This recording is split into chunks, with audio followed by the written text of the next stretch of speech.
What's up, fellow YouTubers? So Trigger Tickle here, back again with another YouTube video. I'm so freaking glad to be back in this video format where I'm actually using Mobazine again to record. If you checked out my previous YouTube videos right up there, I tried a little mini series with crystal energy refreshes. So it was a lot of fun, but it's a lot of work and a lot of editing. So let's just go back into this mode for a bit. Let's take a break from that. So we're going to talk about the new Hall of Heroes coming up. It's the Dark Undine, or Undine, or however the fuck you say them. So yeah, the Dark Undine, Talasha. So do you want her? And the obvious answer is you always want to run the Hall of Heroes to try to get the monster. It's a 4-star. It's a free 4-star. Other than the fact of all the energy you have to spend on it. But on this one, yeah, I'm actually really excited about her. Give me a second here, because I can't see a damn thing. Sorry about that, sorry. Yeah, I'm actually really excited about her.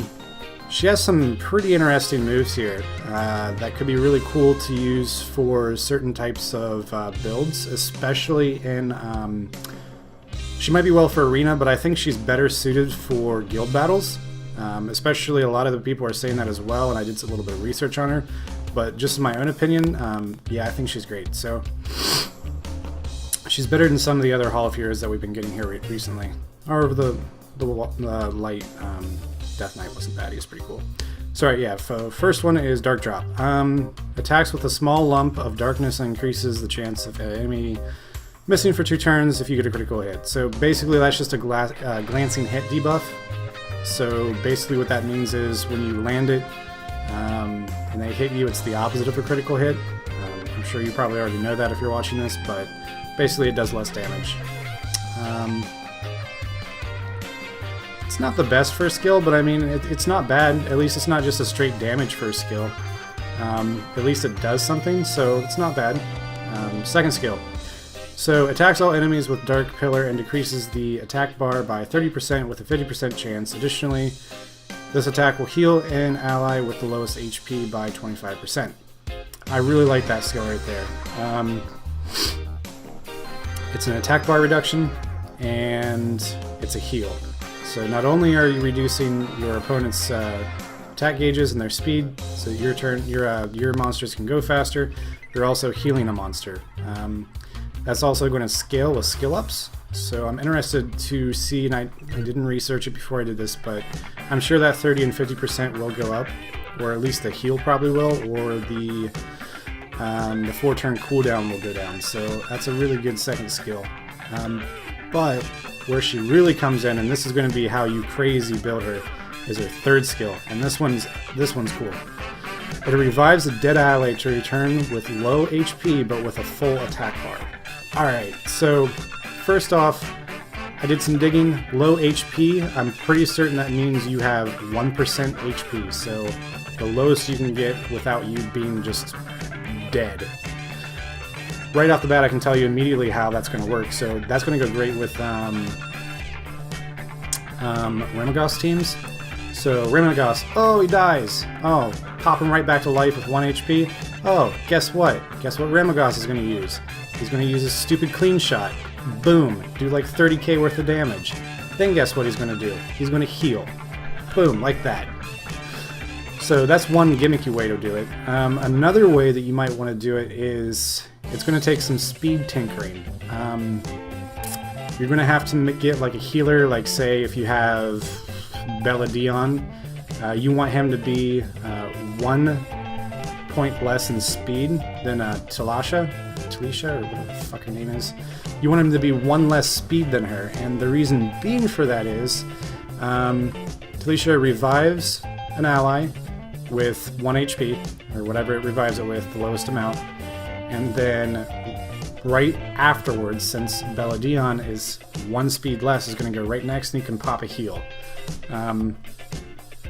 That's another way to build her, but honestly, she's not meant for like sustain teams.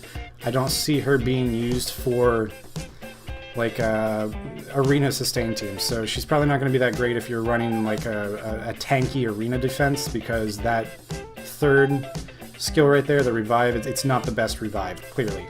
Eladriel has a much better revive if you're going to run a tanky team, but she's not meant to be ran for a tanky team. She's meant to be run with like Theomars would be really good with her, because especially if you have him runed with Violent, boom, Theomars gets revived, full attack bar.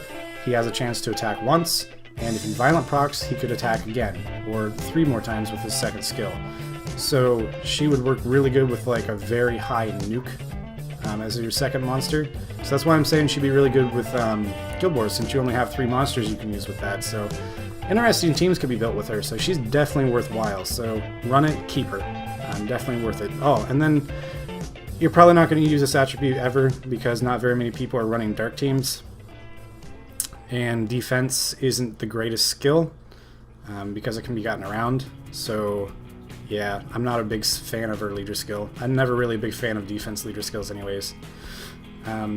But I mean, it could probably have some uses. It might be good for PvE. I'm not really sure on that one, so I'm not going to give you information I'm not aware about.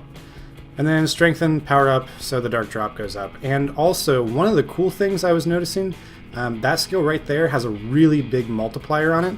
I think it's like 433%, or no wait, maybe it's 355%. Basically what that means is if you crit, you're going to do 355% of your base damage on it. So that's a really nice multiplier on that. So she could probably be do some damage on it. So how would you want to build her? Speed, obviously, because you want her to go fast. And then you don't really want her ruined as a tank because, well, yeah, you might, because she's going to get one-shotted, especially if you're running her with like a team with this fast one. They're going to immediately go after her first because of her revive. So you could probably run her with defense.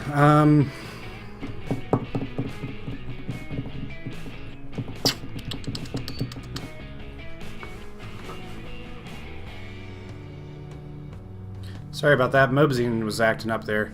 Alright, so how I would do it is, well, freaking lost her, where's she? There we are. How would I rune her? If you're just starting out and you don't have the greatest runes, do her as a tank. Energy runes with HP, HP, HP. When you start getting better runes, I would go Swift, because you want her to be very fast with speed.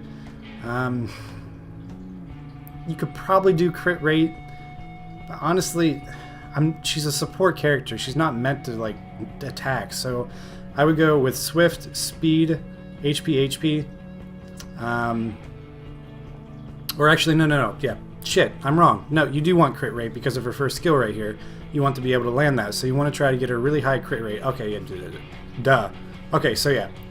So do Speed, crit rate, HP with really nice either Speed or HP substats, because you do want to be a little bit sustainable on that. But you also want her to be able to land it, her debuff, and then you also want her to be speedy. Honestly though, I think the best one, you know what I'm going with here, Violent runes, clearly, would be the best one for her. Violent runes are just amazing. So, and again with that, I would do speed, crit rate, and HP, with as high as speed or HP substats as you can get, and you want to try to get her at least 100, up to probably as close as you can to 100% crit rate. And then yeah, that's how I'd rune her. But yeah, it's going to be some interesting builds for her, and I'm looking forward to it. So that's it. If you guys have any questions or anything, leave them down below. Hit the like, comment, subscribe button. It definitely helps. So Trigger to go out.